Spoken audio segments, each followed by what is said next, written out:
Président, cher Augustin, Madame la Présidente, chère Valérie, Mesdames et Messieurs, chers amis. Let's talk about Willie Stark.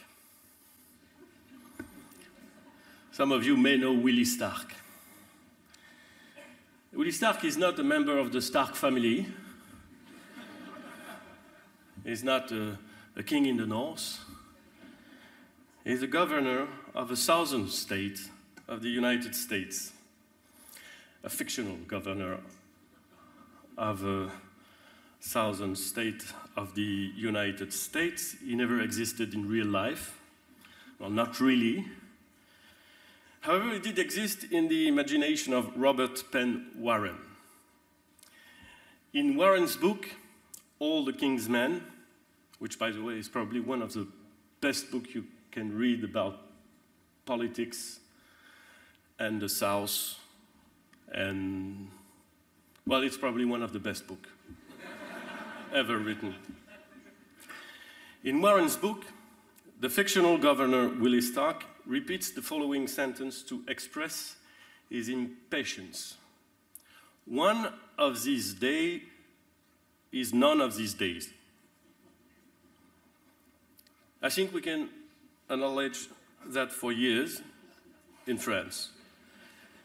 We have set the deadline to one of these days a few too many times when it came to designing and implementing the reforms our country needed, and the results came none of these days.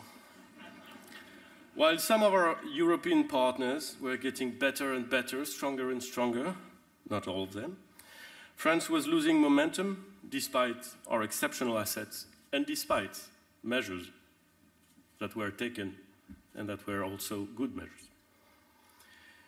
Well, dear Willie Stark, dear friends, I want to say that we are no longer in the mindset of one of these days in none of these days.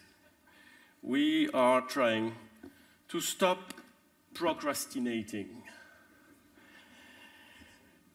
Depuis 2 ans, en effet, nous avons essayé de nous engager dans un mouvement de transformation pour devenir l'économie la plus compétitive et la plus attractive d'Europe. Nous n'y étions pas, et nous avons encore beaucoup de travail. Si nous voulons être l'économie la plus compétitive et la plus attractive d'Europe, si nous voulons renforcer la compétitivité de la place de Paris, si nous voulons faciliter la relocalisation d'activités financières, ce n'est pas seulement pour le plaisir de les accueillir, mais pour financer notre économie, nos usines, nos laboratoires, nos commerces, pour préparer notre futur, pour garantir notre prospérité, pour affermir notre puissance.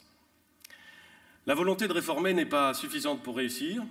Il faut agir avec méthode, ne laisser aucun angle mort, lever chacun des verrous qui bloquent notre économie, le droit du travail, la fiscalité, la volonté et l'appétence à l'entrepreneuriat, les transports publics, la dépense publique, le pouvoir d'achat des actifs. Comme vous avez été très attentifs lors de nos 2 dernières rencontres, je ne vais pas en dresser la liste exhaustive. Je veux simplement faire valoir et faire remarquer que les réformes qui ont été annoncées il y a 2 ans, ici, et qui ont peut-être été entendues ou reçues avec une forme d'enthousiasme circonspect, enthousiasme pour les mesures, circonspection pour la capacité que nous aurions à les mettre en œuvre, je me permets d'indiquer que tout ce qui a été annoncé il y a 2 ans est mis en œuvre. Tout ce que j'ai dit ici il y a 2 ans, enfin ça n'était pas ici, c'était ailleurs, mais vous étiez là. Tout cela a été mis en œuvre en 2 ans.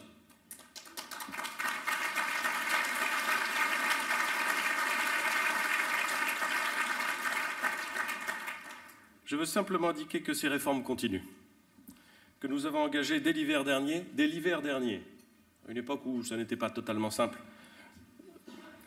ça n'a échappé à personne, la transformation de notre fonction publique, que j'ai détaillé le 18 juin dernier les axes de réforme de notre assurance chômage et que nous nous engagerons bientôt dans la transformation de notre système de retraite. Je ne crois pas au hasard, mesdames et messieurs, et je voudrais rappeler tant aux investisseurs qu'aux Français quelques résultats que je qualifierais d'encourageants. Ces résultats, ce sont le taux de chômage qui a atteint en France son plus bas niveau depuis 10 ans, un pouvoir d'achat qui augmente et des impôts qui baissent. Je voudrais simplement dire qu'entre 2019 et 2020, la France va connaître la plus grande baisse d'impôts depuis 2007. C'est la baisse de la dépense publique en volume pour la première fois depuis 40 ans. En volume, certes, mais pour la première fois depuis 40 ans. Ce sont des créations d'entreprises à leur plus haut niveau depuis 20 ans. C'est un investissement privé des entreprises qui a atteint son plus haut niveau depuis 12 ans. Et c'est un pays qui redevient une terre d'accueil pour les investisseurs et pour les talents du monde entier. Ce n'est pas moi qui le dis, là aussi, je pourrais m'inscrire exactement dans les pas de Valérie Pécresse, mais des organismes, des indicateurs, des classements d'attractivité, des organes de presse indépendants qui n'ont pas toujours été très tendres avec nous dans le passé. Et pour citer une phrase magnifique d'un grand Français qui s'appelait Léon Blum, qui disait que la presse internationale, c'était la première forme de la postérité. C'est une belle formule, je dois dire. Voilà, voilà. Alors je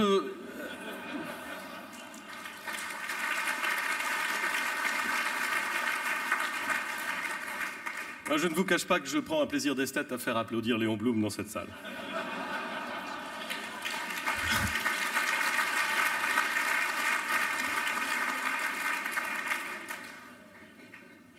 Ces résultats, ils ne disent pas que nous avons réussi. Loin s'en faut.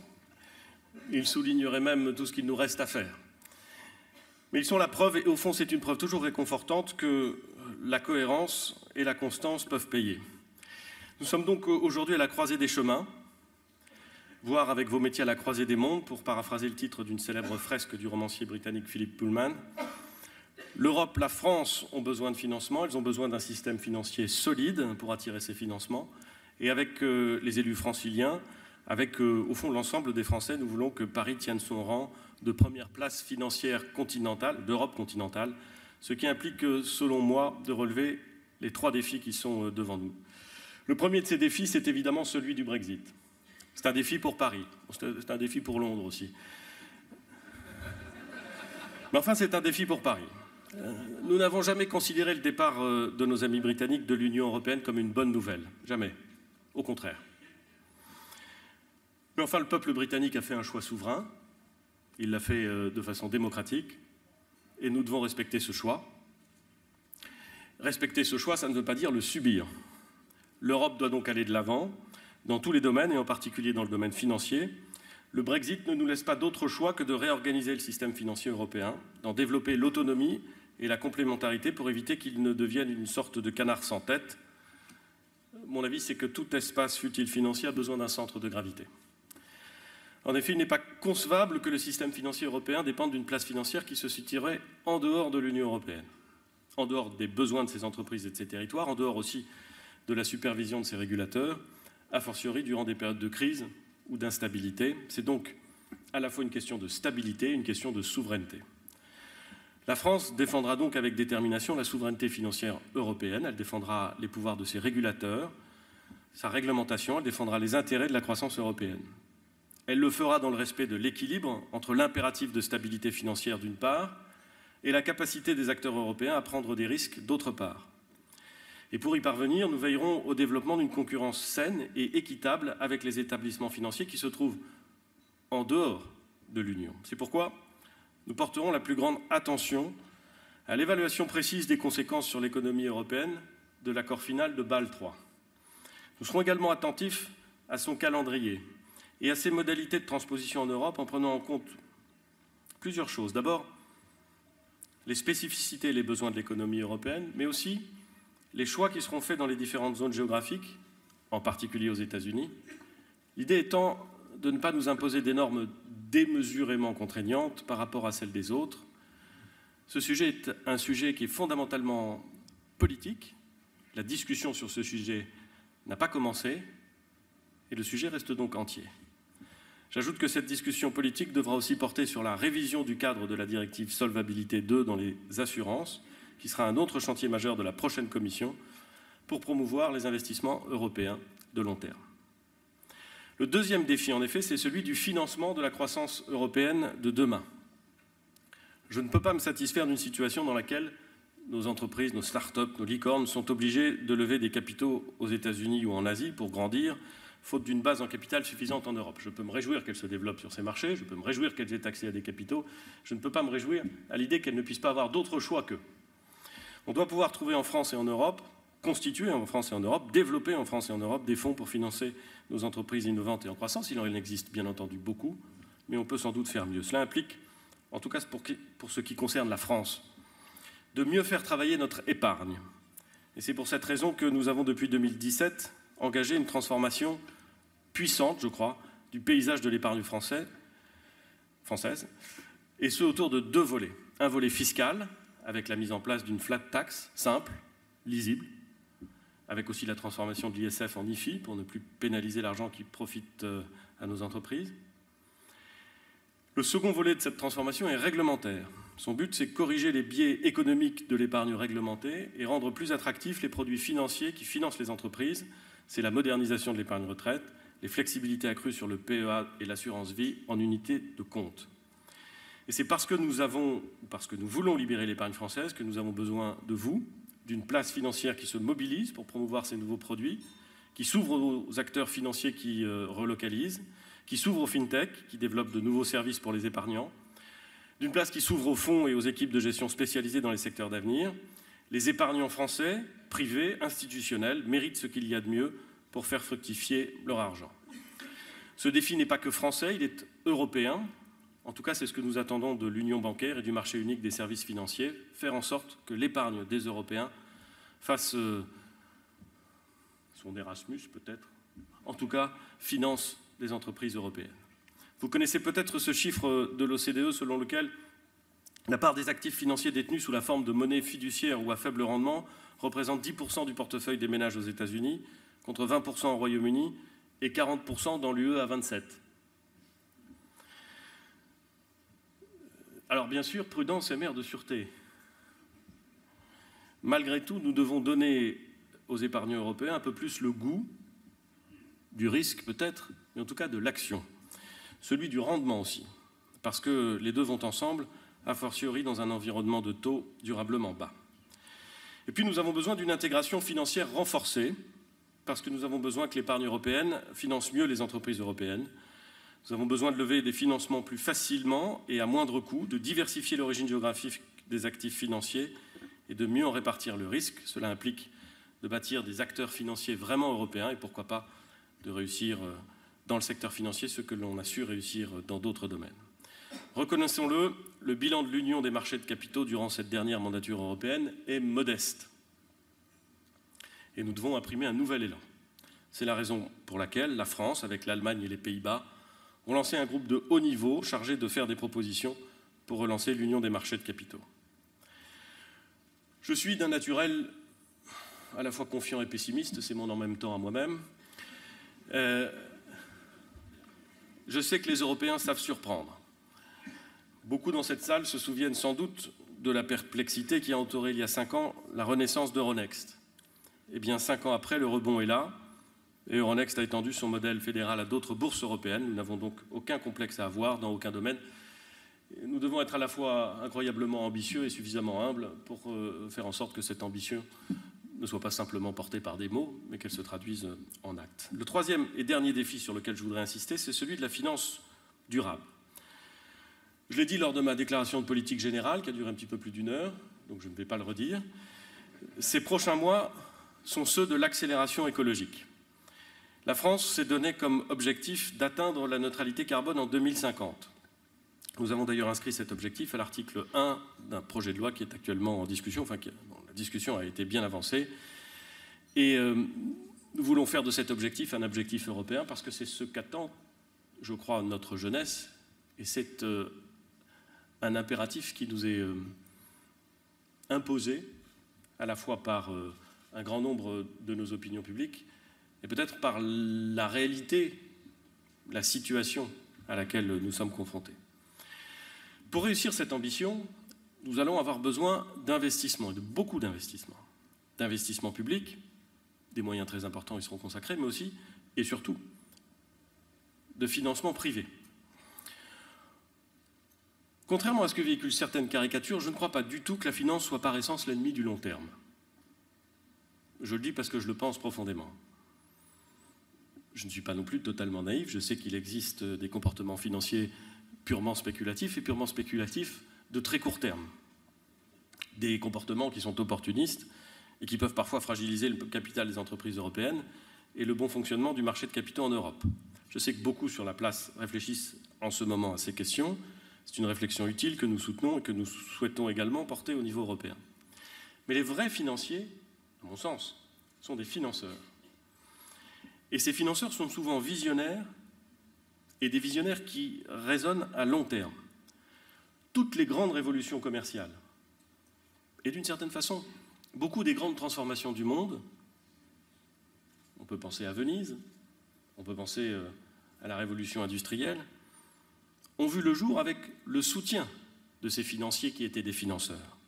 Et vous êtes nombreux ici, banquiers, assureurs, investisseurs, à avoir des horizons qui sont compris entre 10 et 30 ans. Eh bien, ça tombe bien, parce que la transition écologique, le défi que nous devons relever, obéit au même horizon. Pour les plus pessimistes d'entre eux, 30 ans, ce serait déjà trop loin. Et peut-être est-ce déjà trop loin. C'est pour ça qu'il faut commencer rapidement. Les technologies qui nous permettent d'envisager cette transition écologique sont matures. La demande en véhicules propres, en énergie sobre en carbone, en aliments de qualité, en produits recyclés, la demande est là. Les besoins ne sont plus émergents, ils sont urgents. Je sais pouvoir compter sur votre engagement de citoyen, mais je sais aussi qu'il n'est pas interdit de faire en sorte que puissent se rejoindre le rentable et le responsable. Nous avons donc besoin de vos investissements, nous avons besoin de vos métiers pour faire plusieurs choses, pour proposer des outils de financement au service de la transition écologique. La place de Paris a très tôt démontré sa capacité d'innovation dans ce domaine, avec le lancement des premières grandes émissions d'obligations vertes. Nous avons besoin de vos métiers pour proposer des solutions d'épargne verte aux épargnants européens, des épargnants qui, comme les consommateurs, notez bien qu'il leur arrive d'être les deux à la fois, veulent donner du sens à leur épargne. La loi Pacte va faciliter l'accès aux produits financiers verts et solidaires et la place de Paris jouit d'une réelle expertise dans la gestion des investissements socialement responsables. Nous avons besoin de vous pour prendre des engagements ambitieux dans le domaine de la finance durable, comme ceux que les banques françaises ont pris le 2 juillet dernier. Enfin, nous avons besoin de vous pour construire une information extra-financière de qualité pour les entreprises. Ne nous y trompons pas, derrière ces normes, il y a une vision et des valeurs, celle du rôle des entreprises dans le monde, de leur vocation, de leur éthique. Et celui qui parviendra à imposer ces valeurs imposera sa vision. Et pour nous, c'est aussi un combat. C'est aussi un défi. Je pense que les Européens, mieux que d'autres, ont réussi à approcher cet équilibre entre efficience économique et responsabilité, entre liberté et protection. Nous aurons, dans le cadre de la nouvelle mandature européenne, à prendre des initiatives en ce sens. Mesdames et messieurs, dans son style inimitable et dans un autre contexte, le gouverneur Willie Stark précisait que ne pas desserrer les dents était toujours un bon placement. Cela peut avoir deux sens. Ne pas desserrer les dents, cela peut vouloir dire rester accroché à ce à quoi on tient. Et la détermination est toujours un bon placement. Et cela peut vouloir dire aussi que se taire est un bon placement, et je vous propose de faire fructifier ce placement.